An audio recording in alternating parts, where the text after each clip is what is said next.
Hey there. So I got some lights for Christmas and I'm just now using it in July. So cool. I tweeted, does anyone have some questions? I'm gonna do a Q&A because that's what you do on YouTube. So here we are. All right. Joey Banks asks, what are you most excited about right now? And classic Joey, very thoughtful. Joey's the best. Now I have to be super nice to everyone. I don't know some of these people. It's awkward. All right. I'm really excited about hiking. As of the last since May, I'd say, or June. Recently, it's currently July if I was watching in the future. Yeah. Just a friend mentioned we should go backpacking. I was like, we should do that. So I've been super researching hiking and hiking YouTube, which is a fun place. I learned about through hiking. Didn't know that was a thing until recently.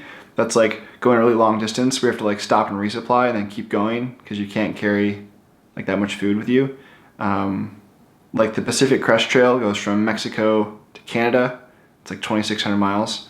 I'm gonna do a through hike in September, hopefully. More on that soon. But it'll be 165 miles, which is still a lot of miles to walk. I'm very excited about it. Next, Daniel asks, what are your thoughts on IB versus code?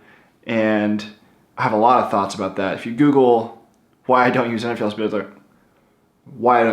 Builder, my first result is the Treehouse blog that I wrote a long time ago.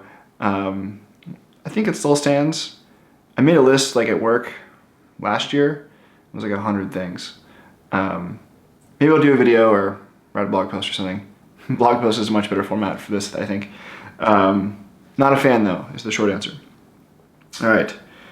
Andre asks, how do you balance marriage, a full-time job, and side projects? What is your GTD system like? It's getting things done. I don't really do GTD. That's a formal thing. There's a book called Getting Things Done, and there's a system. OmniFocus is an app that's the main one people that like that book from what I understand. I'm not really into that. I feel a lot of the people that are into to do systems in general, not you specifically, just in general, spend, at least the people that I've known that are really into this anyway, spend more time on their to do system than they do doing things. I'm not really into that. So I just kind of work on whatever I'm excited about. So I'll go from for a couple weeks there I was working on a side project, Whiskey, which is this markdown text editor for Mac. I worked on it a bunch, in all my free time. And then I kind of got tired of working on it, so I don't work on it anymore. And now just talking about it, I'm man, I should work on that. So they used to really bother me that I'd kind of go in and out of motivation on things, but it doesn't anymore because I'd rather do what I want to do and not do what I feel I have to do, especially in my free time. I also don't program at work. Sorry.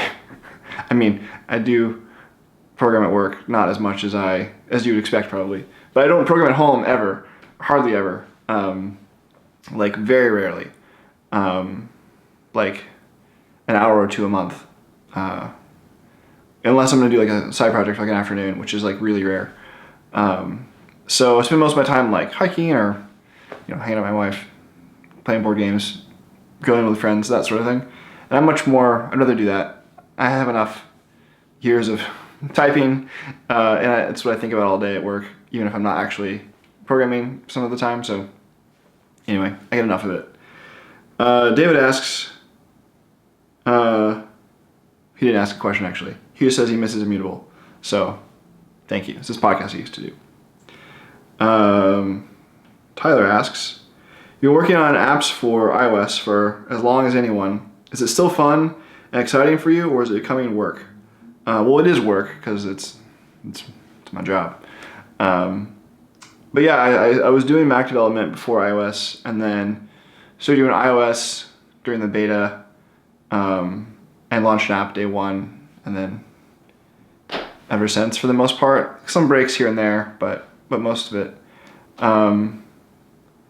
Yeah, it's not necessarily what I would have picked long term, I don't think, had I thought about it. I really enjoyed it at the time when it came out. It was really amazing to like have software in your phone that you could carry around. It was a new thing. Now it seems normal, but that was crazy. I remember the first time I was standing in line to get a sandwich. So stupid. It was Jersey Mike's. I don't know if they have those where you are, but it's like the sub place that's not very good in my opinion. I don't really like their food. But there was a thing, it was like, oh, you like text this number, you get a free coupon. And I was like, sweet, I'm gonna go do that because I was like 19 and really poor. So I like drove like all the way across town, like 30 minutes away to use my coupon. They didn't accept it and I was real mad. I had to drive back and I didn't even want the sandwich, it was dumb. But the guy in front of me had my app on his home screen and I was like, it was the first time I had experienced that and it was really cool. So anyway, I feel like it's definitely lost a bit of its magic because you know, a lot of people have Lyft on their phone. I work at Lyft, in case you didn't know. But most of the things you're using I didn't work on, so like it doesn't really count, I guess. I don't know. This has definitely lost its magic. It's still fun. Like I enjoy more of the product side of things than I do the programming part, and that's been the case for like most of the time. I'm not super excited to make like the most technically elegant system. I mean, that does excite me, but if I'm gonna like spend my free time programming, usually the code is garbage and I'm like excited about the output, which is like some product feature that I'm excited about. So, and that's how I've always done it. Almost like, that's why when I shut down a side project, like, you should open source it. And I was like, no, it's horrible. I'm not doing that. Anyway, it's still fun. But now what I'm excited about is like the stuff around the making the thing, not the just making the thing, if that makes sense. Parker asks, what's your favorite challenge working on mobile design systems at Lyft? Well, I guess we'll keep talking about this. I think the biggest challenge, so when I joined, I was the 21st iOS engineer, which is a lot. Now we're at like 68, 70 maybe? I don't know. It's hard to keep track now. A lot. Over 60. And going from we can all fit in a conference room to we can not all fit in a conference room was a big change. Like, I don't even know everyone now. It's crazy. There's some I haven't met. Mostly folks that don't work in San Francisco, work in other offices. But still, it's crazy. I try to message everyone when they join, but you don't always connect. Anyway, so figuring out how we scale to like support all these people, I think is really interesting. So I've been thinking about that a lot, which has been, kind of rewarding to think about. Well, instead of writing documentation that people aren't going to read, because either they don't have time or they forget or whatever, how can I show them like feedback quicker that they're doing something either wrong or right? So that's like writing linters. It's like stuff that checks your code or whatever that shows up as you're writing it, which I think is really interesting. Or are there other processes that we can add to like bots on GitHub or other stuff to help you like know that you're doing it right or doing it wrong? And then also I've been really interested in designing things so when you're not doing the thing you're supposed to do, it's like kind of difficult, but you can still do it. Versus when you're doing the thing you're supposed to do, it's really easy. I think that sort of like flexibility, but like tension or resistance is a really interesting design. That's something I'm thinking a lot about. And even today, someone's like, "Hey, I'm trying to do this thing and it seems kind of hard." I'm like, "Am I doing this wrong?" And I'm like, "You're right. You're not supposed to be doing that. Like, thank you for asking." So that's been really cool. But difficult, I guess the challenge to answer the question is like, not everyone wants to follow the rules, which is frustrating sometimes. Another David asks, I'm curious to hear your thoughts around building your own apps and selling them. Also, I remember you were working on Markdown Editor for a while. What happened to that? Well, I'm not excited about working on it right now, so I'm working on it for a while. Working on my own apps and selling them. I think that's always been the dream. How can I work on my own products and do that? I don't dislike working at Lyft by any means, But I think working on my own, like working on your own projects versus working on someone else's, is always going to be more fulfilling, I think. At least for like the product side of me. If I was excited about working on like really large technical systems or having like the most reach, then it's for sure like somewhere big, which is fine. I don't dislike those things. I just like am more into like the product side.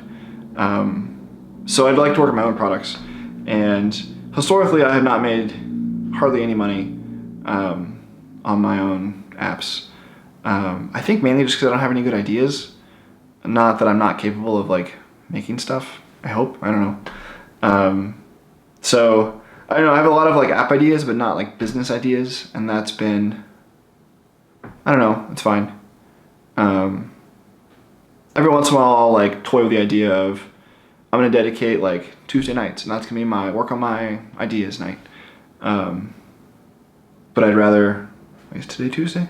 Ha! I'd rather do a dumb video or something instead. I don't know. I'm just like not excited about like forcing myself to work after work. It's just not fun. So I don't know. It's fine. Is that it? I think that's it.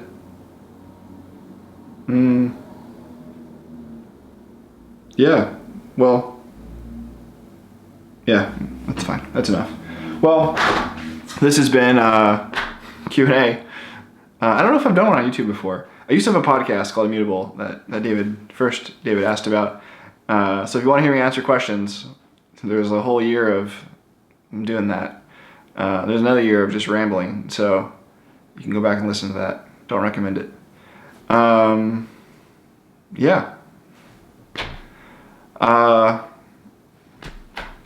don't know. That's it, I guess. Have a good night. Or day, or whenever you're watching this. Alright, see ya.